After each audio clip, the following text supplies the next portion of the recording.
Welcome into Sportsmemo's betting podcast for Friday, May 10th. Happy Friday out there. We got Teddy covers on. We're breaking down the NBA playoff game tonight, the two this weekend, and some MLB games on tonight's slate. Teddy, welcome into the podcast. Happy Friday to you. Hey, great to be here, Drew. Happy Friday to you as well. And happy Friday out there to the listeners. Teddy, we got a big NBA playoff game today. Golden State at Houston. Big news here. I'll let you take it over, but the number shows it in itself. 7.5. Houston at home as the favorite over the one-seed Golden State Warriors. 214.5 the total, Teddy. So my clients and I have bet the Rockets in every single game in this series, starting from game 1 through game 5, and we're 4-1 ATS, even though Houston is just 2-3 in the series, because every game has been tight, down to the wire, decided by 6 points or less.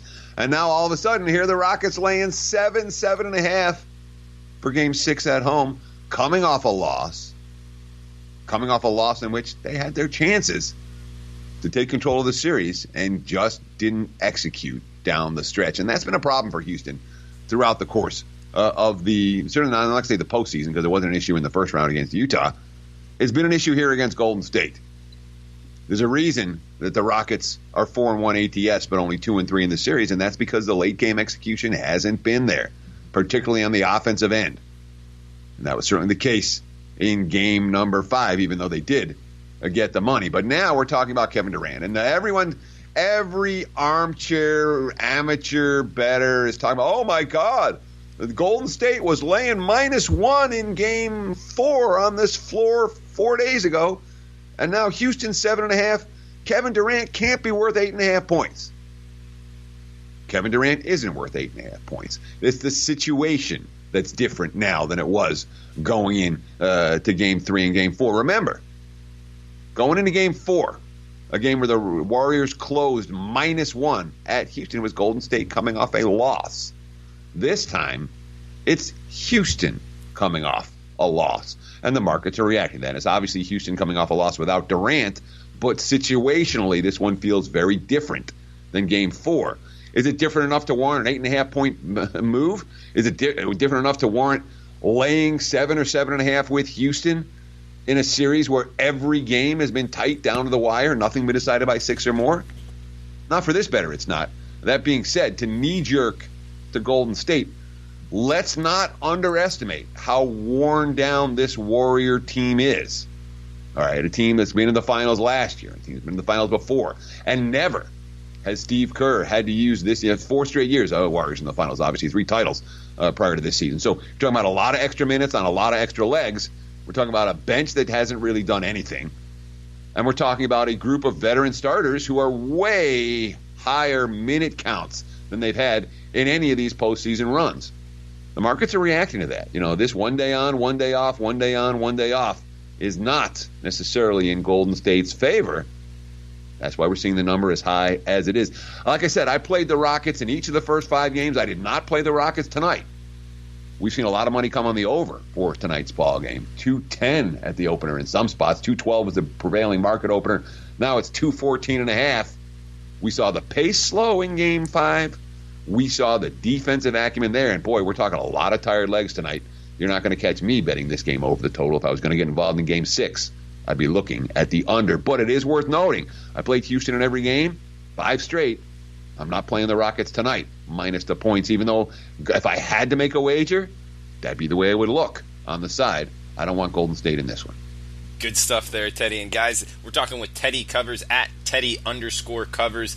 He's up over 30 units in 2019. He's hot all around. Back-to-back sweeps. Last night 2-0. The night before 2-0. Really seeing the NBA very well. 41-29. That's 59% since February 12th. So Teddy's seeing it well. And you can get his 30-day all access at sportsmemo.com. That's every play he releases in every sport using the coupon code TEDDY199 at checkout. We'll take $126 off his 30-day all access and give it to you for under $200 at $199 using the coupon code TEDDY199 at checkout. Teddy, let's move on to Sunday's card. We got Philadelphia at Toronto. The Raptors laying 6 north of the border, 209 the total.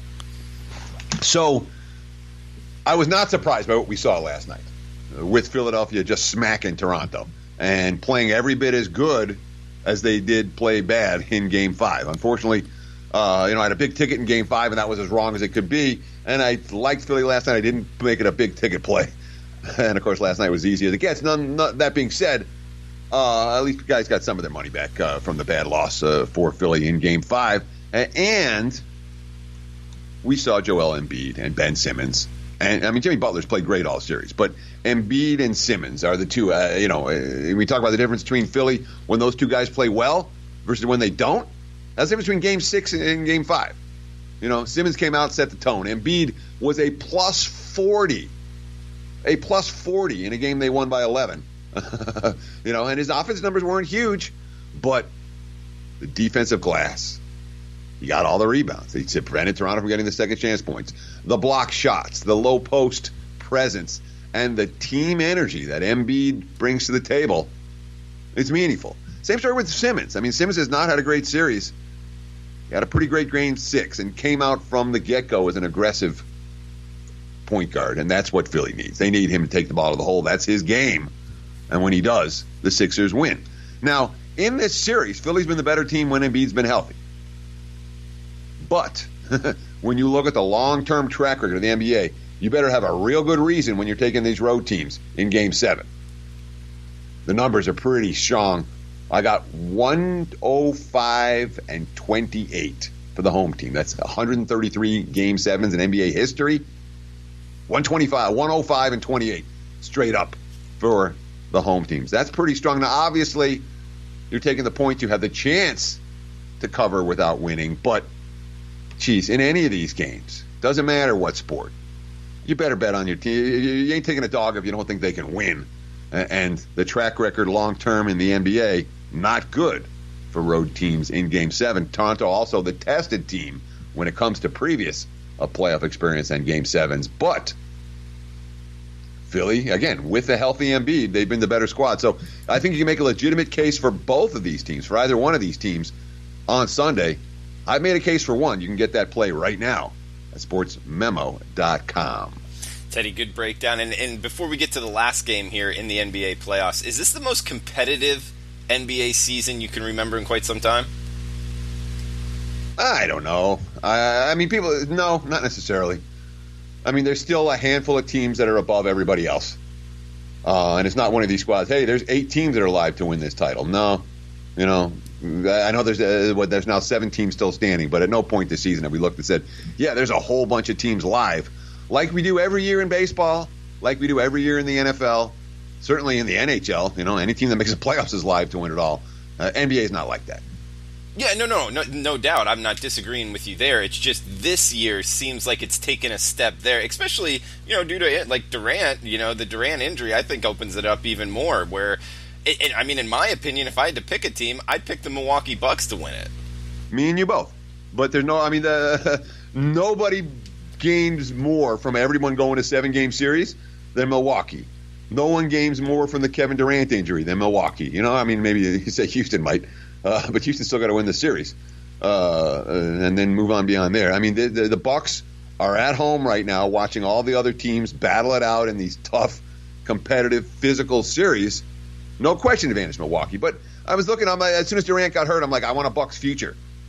Plus 250, plus 260 to win the title. I'm like, no, I don't want that. That's not the right price. Right. So my gut reaction was advantage Milwaukee. And the market's already there. That makes sense, Teddy. And we got one game left here. Seeing it 5-2-5, 5-2-6 on the rotation numbers in the Western Conference. Portland at Denver. We got the Nuggets laying 5.5 at home. 212.5 the total, Teddy. Yeah, and this is a hard game for me. I'm not going to get involved with this Game 7. I frankly have no idea what's going to happen. This has been a remarkably competitive series. It's a Nuggets team that's doing exactly what they did in the first round, where they get the big win at home in Game 5 to take control of the series and then go on the road in Game 6 and lay an egg. They did the same thing in San Antonio. And we saw Denver bounce back strong. Game 7 at home. It's a Portland team that, they haven't played these. Damian Lillard's never played a Game 7 in his life. Quote, It's basically a game where only one team's going to make it out. It's your last opportunity to play, so facing elimination is what it is to me, and that's going to be my approach. The only thing that's going to be on the road for our season, all the marbles, no experience there. Lillard, quote, think over the course of the series, at least after game one, I just haven't seen the ball go in consistently enough. My job's to stay aggressive, keep doing what I do, and tonight, shots fell. Yeah, shots fell last night. The backcourt, we talk about the key matchups. For Portland, in the games where Lillard and McCollum have played well, the Blazers have been right in it. They've been winning. When either of the two doesn't play their best, that's when Portland's been in trouble. That duo last night, 62 points between them both, scoring over 30, and that's something that Denver has to solve. All that being said, Jamal Murray will go back home, regroup, just like we did for San Antonio, come back with energy and be ready to play, and I believe that. You're certainly seeing a Nuggets team getting the benefit of the doubt when it comes to where this point spread is. A little bit higher than it's been throughout the course of the series, and that has everything to do with Denver's experience in Game 7 at home and Portland's lack thereof. All that being said, the Nuggets came into the season, 4 of their 5 starters never played a playoff game. We know Lillard is battle-tested. We know McCollum is battle-tested. We know Kanter's battle-tested. So from an experience factor, from a can we hang in a tough game in a tough environment like this, I know that Lillard's never played a Game 7.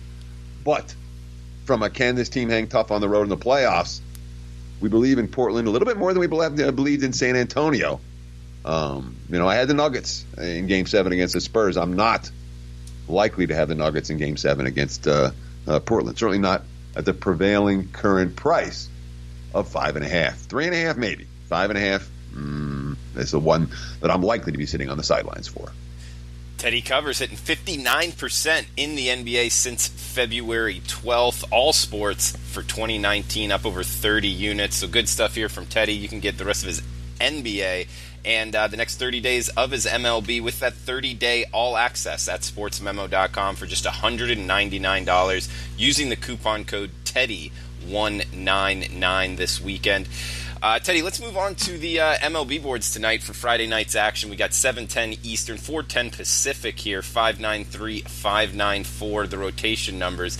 In the NL East, the Miami Marlins at the New York Mets. Lopez for the Marlins, Wheeler for the Mets. Mets commanding a pretty pricey price tag here, minus 185 right now at Bookmaker. Low total of 7 at Citi Field tonight. What are you thinking here? The Mets stink right now. How can they lay this price? I would never lay it. They just got bombed in San Diego, bombed in Milwaukee.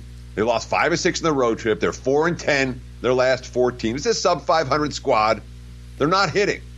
3 runs or less, 7 of the last 8 games. All right. Mickey Callaway. We have to do better. What we're doing right now is just not acceptable. We can't all of a sudden score a few runs in one game and everything's okay. We've got to continue to do it. Now, I understand Miami stinks. All right. Worst record in the major leagues. They've lost 10 of their last 12. We don't have an ace in Lopez, although he pitched well last time out. 6 scoreless innings in a 3-1 loss. Yeah, he's got stuff, Teddy. Yeah.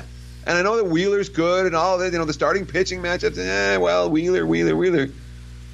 The Mets are not a team I'm comfortable in this range with. And I know, it takes a leap of faith to take Miami. You don't make a lot of money betting on bad teams, but when you do bet on bad teams, you want to catch the plus 180s and the plus $2, and you can find that with Miami tonight. I would rather have the Marlins in a New York minute than the Mets at Citi Field laying this type of price, even with Zach Wheeler on the hill. I like what you did there with the New York minute, Teddy.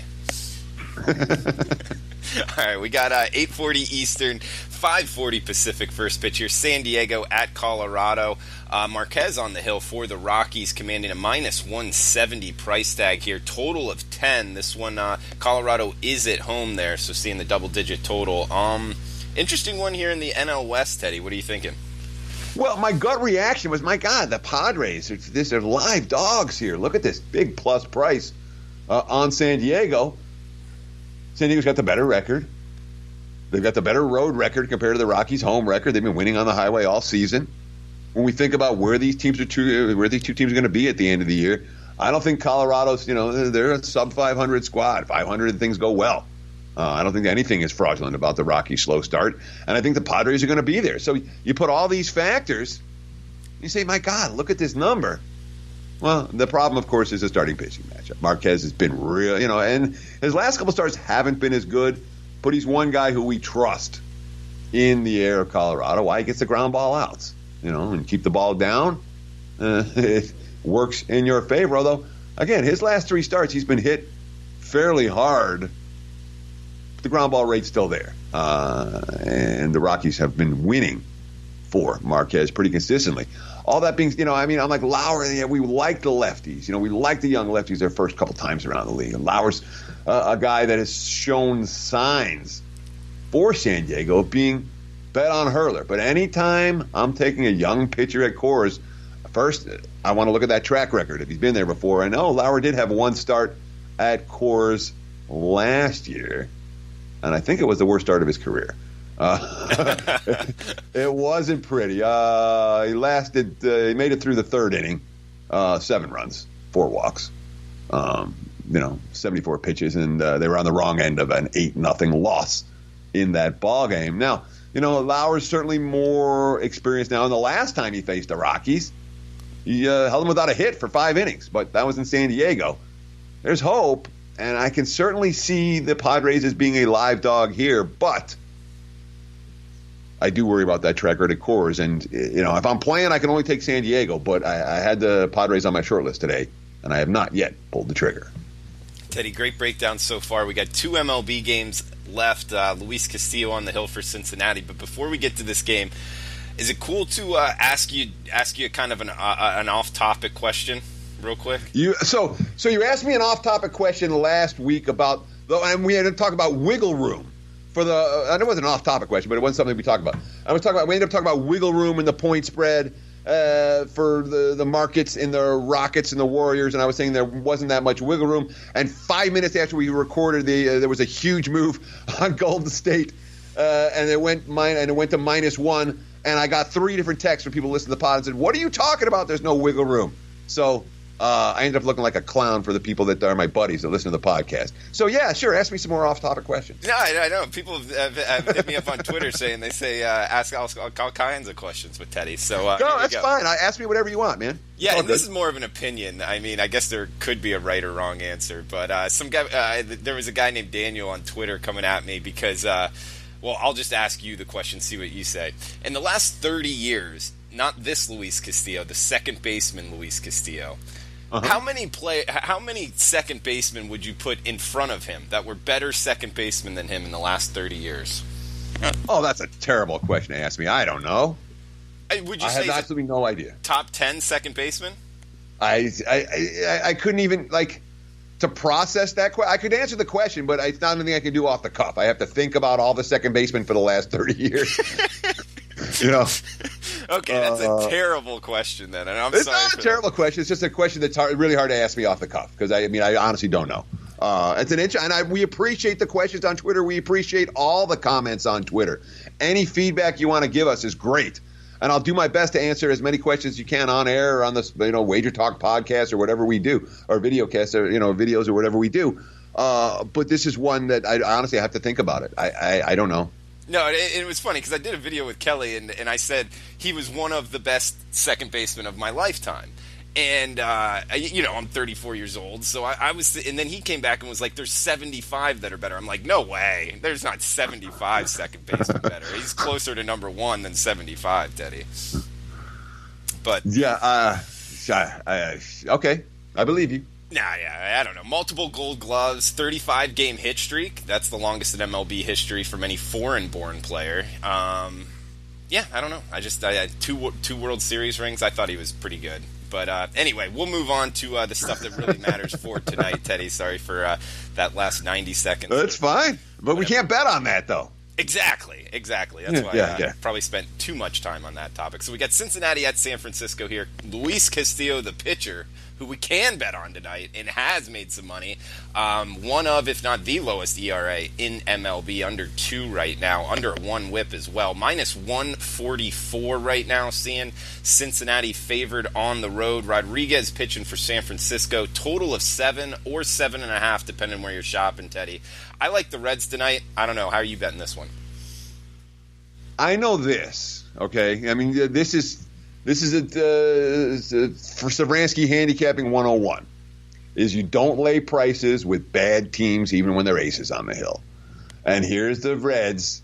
Castillo's numbers are monstrous, dude. He's the best pitcher in baseball, or as good as anyone. You know, his ERA is below 2, and he has the advanced metric stats that the markets, they have a boner for stats like this. Pardon the expression, but I'm allowed to say that. It's a podcast. All good. They got a big chubby for this one. What's it all about? 2 factors. When a pitcher has these 2 things, the markets go nuts for him. Ground ball rate above 50%. Castillo's above 55%. No, he's not a fly ball pitcher. He keeps the ball down. The strikeout rate. When you get more than 10 strikeouts per, when you get more than 9 per 9, the markets are interested. When you get more than 10 per 9, the markets love you. All right. Castillo, the ground ball rate's above 55%. He's getting more than 10 strikeouts per 9 innings. And the markets absolutely love this guy. The guy whose stats he reminds me of are Luis Severino, who was as good a pitcher as anybody in baseball for like a year before he wore down the end of the last season. I mean, he was every start dominant. All that being said, are the Reds winning for Castillo? No, they are not. Has he shown regression in recent starts? Yes, he has. And this is not a price. You talked about the Mets. All right, they're laying that type of price. I can't lay this price with Cincy right now. And the markets want no part of Rodriguez, and I don't blame him. He's not very good, and none of the advanced metric numbers stands out. And the Giants are not a good baseball team. They're not anyone anyone's excited about taking. But I'm not laying $145 on the road with a sub 500 squad, even with a race on the hill. I'm not going to do it. It's Giants or pass for this better. Yeah, no, great points there, and I agree with that sentiment. I guess earlier, they were down to minus 135. It's been bought up, about 10 cents now. So I just think that Luis Castillo, I think he can go 7-8 innings, and at that point, Cincinnati could be doing enough damage with their lineup. But I bet Cincinnati off the open, and we'll see what happens, Teddy. But we got one more game left. We got the Angels at the Orioles. That is the Baltimore Orioles. Catching plus 180 at some shops right now, so minus 182. I'm seeing the high number right now on the LA Angels on the road. We got Cahill going for the Angels, Teddy. Dan Straley, man, I didn't know he was still in the league. He's going for the Baltimore Orioles here. Total of 11 Camden Yards. What are you thinking? A whole lot of over money's coming on this one, and a whole lot of Angels money. You're not the only one that's like Dan Straley's still in the league, but I want to talk about Cahill for a minute. Pay attention to this line. You will not see Trevor Cahill again in his career laying $180 on the road against anybody. I mean, go look at his last 100 starts. The guy hasn't been $180 on the road. Right. Why is he $180 on the road? Because he's facing the Orioles. He's facing the Orioles. And the Orioles, they're 4-1 start. They're 9-23 since that 4-1 start. Cahill's dominated the Orioles. Under ERA under 2 in his career, 5 games, all starts. But Cahill's gotten lit up. Each of his last 4 starts, we're talking about a guy who's 0-2 with a 10.91 ERA his last 4. None of them have been any good. And he's laying $180 on the road, which speaks volumes about Straley. All right. Straley's numbers. And I just talked a minute ago about why the markets love Castillo the way they do. Straley's the opposite. Okay? Markets like ground ballers. Straley's a fly baller. Markets like strikeouts. Straley's a fly baller who doesn't get strikeouts.